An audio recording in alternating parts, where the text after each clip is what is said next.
Ahojte bezlepci, vítajte opäť v mojej bezlepkovej kuchyni.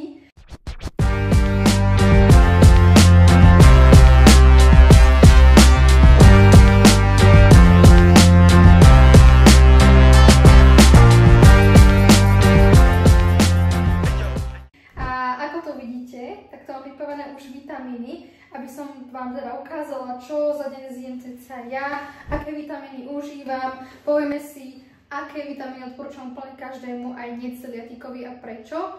Povieme si ďalej, ako kombinovať tieto vitamíny, čo s čím užívať, naopak čo s čím neodporúčam kombinovať a prečo, pretože všetko má nejaký dôvod.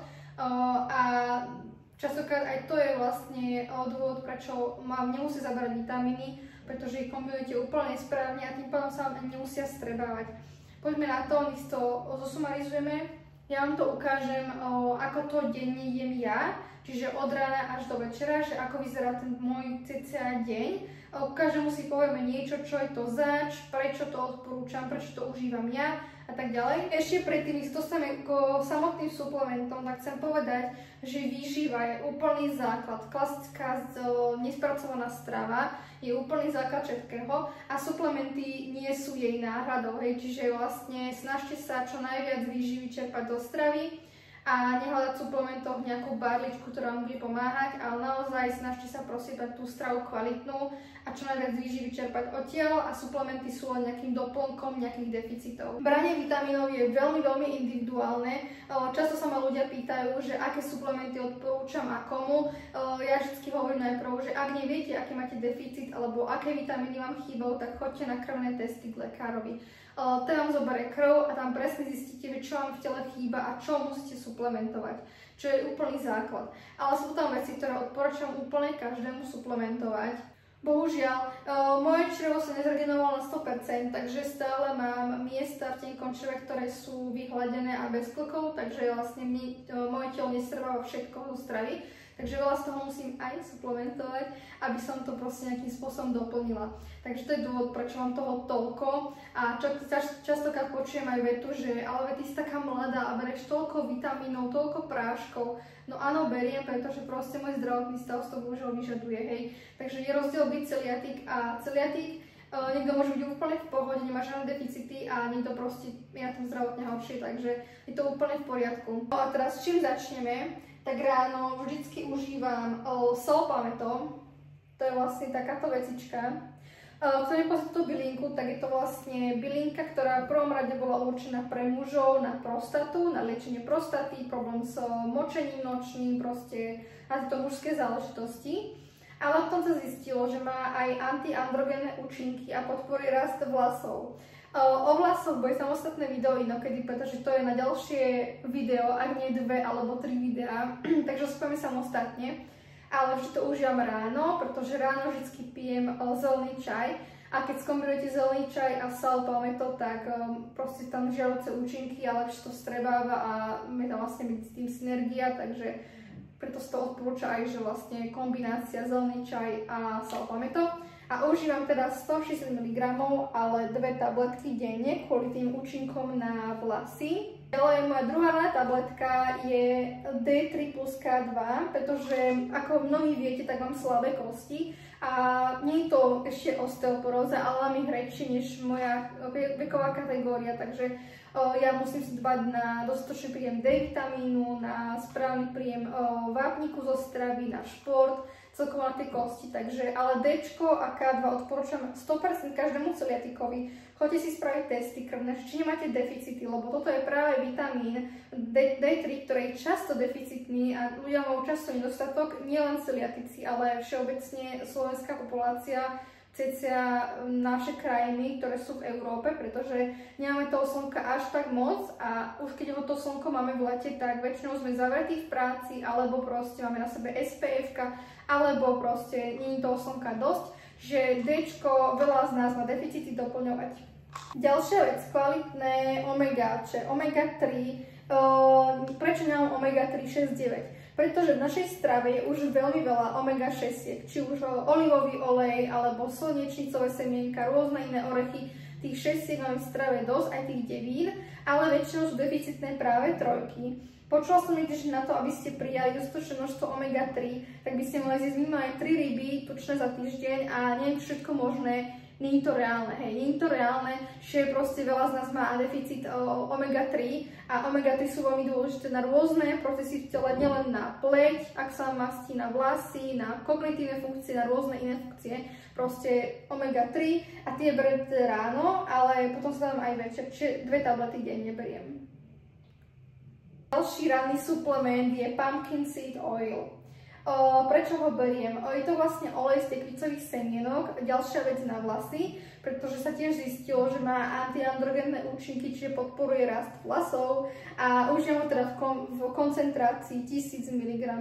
Môj najobľúbenejší suplement, a to je tento astaxantín až v 18 mg koncentrácii, takže bacha na to, je to naozaj veľmi silný antioxidant, jeden z najsilnejších, takže jeho papanie musí byť naozaj strážené, pretože úprimne vám poviem, keď som jedla 2 tabletky denne, tak som mala krvácajúce prejavy z všetkých otvorov na tele, áno. A nevedela som, že z čoho a potom som zistila, že vlastne z tohto zázraku, pretože vo zvýšenej miere tak môžem spôsobovať krvácové prejavy, ale je to najsilnejší antioxidant, aký zatiaľ poznáme. Pochádza vlastne z toho farbiva, čo je v lososových rakoch, to ružové farbivo, teda také oranžové a je veľmi dobrý. Ale keď ho beriem, tak som menej chorá, proste celkovo na imunitu má dobré účinky, na spomalenie starnutia, proste celkovo na energiu, vitalitu. Ja to beriem každý deň ráno, s ničím mastným. To, čo sme si ukázali teraz, to sú všetko ranné suplementy, ktoré si dávam. Vždy to jem s mastným jedlom, čiže ráno si dám na raňajky buď chleba s maslom, alebo som dám vajíčka, niečo, čo obsahuje proste tuk. Ak mám chuť na niečo sladké, tak si dám kašu, do ktorej si dám semienka tekvicové alebo iné orechy, mandle, alebo si tam pridám lyžicu arašidového masla alebo nejakého iného masla, ktoré je proste bohaté na tuky, pretože to vitamíny sa strebajú v tukoch, čiže sú lipofilné. To znamená, že keď budete D-čko jesť s niečím nemastným, tak sa vám to nemusí strebať dobre, hej? Čiže tam záleží presne, že čo s čím treba kombinovať a tieto všetky suplementy sa užívajú s ničím mastným. Potom obedné suplementy, ktoré jem teda s obedom a milujem túto značku Livstan. Zoženiete ju v Dr. Max alebo v Benu lekárni. To berem od toto železo. To je vlastne klasické, nie je to hémové, ale obsahuje dokonca železo, meď, vitamín C a Bčka. A takisto meď podporu vstrebávanie železa, takže preto ho mám veľmi rada. Berem ho už niekoľko rokov. Potom tu mám B-komplex. Dôležité je, aby ste si strážili, či tam je v tom B-komplexe aj B12.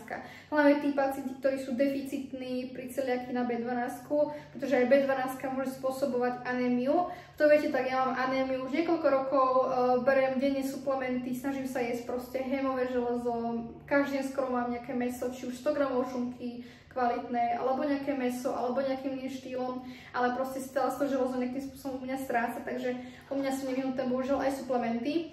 A k tomu samozrejme jem aj C-čko, ale to jem iba polovičnú tabletku, hej, lebo toto má, toto je 250, ale jem polovicu, pretože keď si niekto myslí, že za 1000 tabletku C-čka a na deň je vybavený, tak to vôbec nie je pravda, pretože náš trvací systém dokáže strebať okolo tých 80 mg v jednej dávke. To znamená, že proste keď zjete 1000, strebí sa vám 80 mg a ostatné proste telo vylúči preč, čiže úplne zbytočne.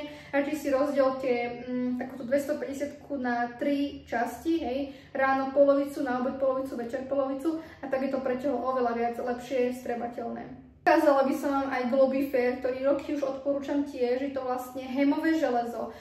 Aký je rozdiel medzi hémovým železom a nehémovým rastlinným? Je taký, že vlastne hémové železo to nájdete v mese, proste v pečienkách, je to proste to, čo máme my v tele. Je to dvojmocné železo a to sa oveľa lepšie strebáva pre telo, pretože nemusí nejak premieňať, proste sa to oveľa lepšie strebáva. A kdežto to nehémové, je to vlastne rastlinný pôvod, to nájdete v rôznych rastlinných alternatívach ako je špenát a tak iné. to obsahuje trojmocné železo a telo na to, aby takéto železo vstrebalo, to nehémové rastlinné, tak ho musí premeniť na dvojmocné, na toto hémové, čo je krok naviac, čo je jedna vec. Druhá vec je, že tieto rastlinné produkty, alebo teda potraviny, ktoré nájdete železo z rastlinných zdrojov, tak obsahujú často antinutrienty, ako napríklad kyselina fitová a iné, ktoré zabraňujú vstrebávaniu železa. Hej. Čiže zase ďalší dôvod, prečo vlastne to nehémové železo nie je až také efektívne.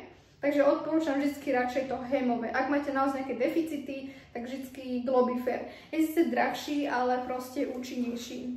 Čo je dôležité spomenúť, keď sme pri tomto železe, tak keď máte nejakú tabletku zo železa, napríklad si zoberme toto nehémové železo od Livsan, tak keď si chcete dať to železo, tak vždy ho jedzte s nejakým mesom alebo s niečím, hlavne čo neobsahuje vápnik. Hej, čiže nie s jogurtom, nie s mliekom, nie s ničím, čo je bohaté na vápnik, pretože vápnik a železo sú antagonisti a sa navzájom proste nemajú radi a v tele sa proste nestrebávajú. Hej, jeden druhého proste odpodzujú, oni nasadujú na rovnaké receptory, čiže proste je to problém. Čiže keď chcete železo, tak nejedzte nič, čo obsahuje vápnik a naopak. Keď chcete, aby sa vám strebal vápnik, tak nejedzte nič, čo obsahuje železo. Naopak, ako som spomínala, keď chcete podporiť strebávanie železa, tak si dáte vždy napríklad s tým dvojmocným železom, s tým Globiferom, ja užívam napríklad Celaskon, hej, tú polovitu Celaskonu, pretože C pomáha strebávať železo a takisto aj tá meď. Preto odporúčam toto železo, pretože už tam je to C, už tam je tá meď, aj B12, čo všetko podporuje strebávanie toho železa. Aj keď to železo nie je hémové, tak sa vám bude strebávať. No, už sme pri olovrante, respektíve večeri. Ja na túto dobu užívam väčšinou tieto vitamíny od Livsan na vlasy. Určite všetci poznáte, hovorím, tú značku milujem, mám od nich proste už veľa produktov a toto na vlasy odporúčam kvôli tomu, že nie je tam len proste nejaký biotín, zinok, sú tam proste Bčka, je tam niacin, kyselina pantoténová, je tam selen, meď a ešte zinok, takže naozaj je to fakt dobrý produkt. Ja ho už berem roky, ako hovorím, berem iba tento zinok, beriem ešte iný. Tento akorát asi ani nemám. Nie, vlastne mám. Mám tu tento ešte od Jim Beamu, ten tam tiež rada, volá sa to, že Glowy Hair. Tiež to fajn produkt, pretože obsahuje tú kyselú pantoténovú, biotín, horsetail. Horsetail je látka, pri ktorej sa zastavím. Kto nepoznáte horsetail, je to vlastne praslička rolná. Je to vlastne rastlinka, ktorá je veľmi bohatá na krémík. A krémík viete, že je základná stavebná látka pri vlasoch a nechtoch. Takže on podporuje a zrýchluje rast nechtov. Moja lekárka mi hovorila, že mne extrémne rýchlo rastú nechty, že čo robím, čo užívam, že aj ona chce, aby tak rýchlo rastli vlasy a nechty. Hovorím, že kúp si horsetail. Horsetail zoženíte aj na Jim Beame za fajn cenu. Ja užívam jednu tabletku denne, ale teraz ho nemám, tak užívam to vlastne v tomto. No, a čo tam ešte všetko máte? Máte tam vitamín A, D3, selen a zinok. Čo je podstatné pri zinku, čo sa zastavím, tak je dôležitá forma zinku, pretože oxidová forma nebude sa vám dobre strebávať. Ale tuto máte bisglicinádovú formu.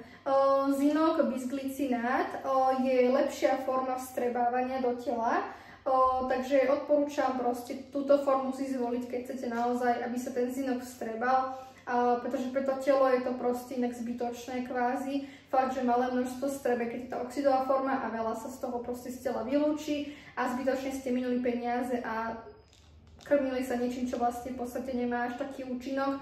Takže tuto ocením, že tá bisglicinádová forma, máte tam toho viacero a užívam teda 2 tablety denne podľa odporúčania na obale. Takže ideme k večeri a po večeri pred spaním ja užívam horčík. Ale nie hociaký. Tento je od Biotechu, ale zoženiete určite nejaký iný, je toho strašne veľa. Aj normálne v lekárni zoženiete, keď sa popýtate. Hľadajte buď teda horčík malát, citrát alebo bisglicinát. Ja užívam bisglicinát kvôli tomu, že ten je fajn pred spaním a má také relaxačné účinky. Veľmi dobre sa strebáva. Ja neodporúčam magnézium oxidovú formu. Vždy to nájdete inak v zložení vzadu, sa na to spýtajte, že či tam aká forma toho horčíka alebo zinku je. Oxidová forma napríklad, to nájdete v Magne B6. A tá je proste tá problémová, pretože sa veľmi zle strebáva a vy aj nemusíte pocítiť tie účinky toho, že nejaký horčík užívate. Ale toto mi fakt zaberá, mám lepší spánok, spím ako bábätko, naozaj to môžem potvrdiť. Takže horčík pred spaním v bizlicidovej forme úplne pre mňa must have. A posledná vec, ktorú teraz užívam, sú probiotika. Aktuálne mám tieto, predtým som mala superky. Nebudem odporúčať konkrétnu značku a konkrétny typ. Mne vyhovujú tieto, hej. Každý máme úplne unikátny mikrobióm, respektíve mikrobiotu, takže každému môže sadnúť niečo iné. Niekomu to vôbec nemusí sadnúť, mne to sedí, takže to je veľmi akože individuálne. Ale užívam to, pretože mi zhoršilo trávenie, aj keď mám 100% bezlepkovú dietu, dám si pozor na cross-kontamináciu, lenže mám stres. A vy dobre viete, že proste stres je problém všetkého. Spánku, trávenia, proste všetkého platí, hej.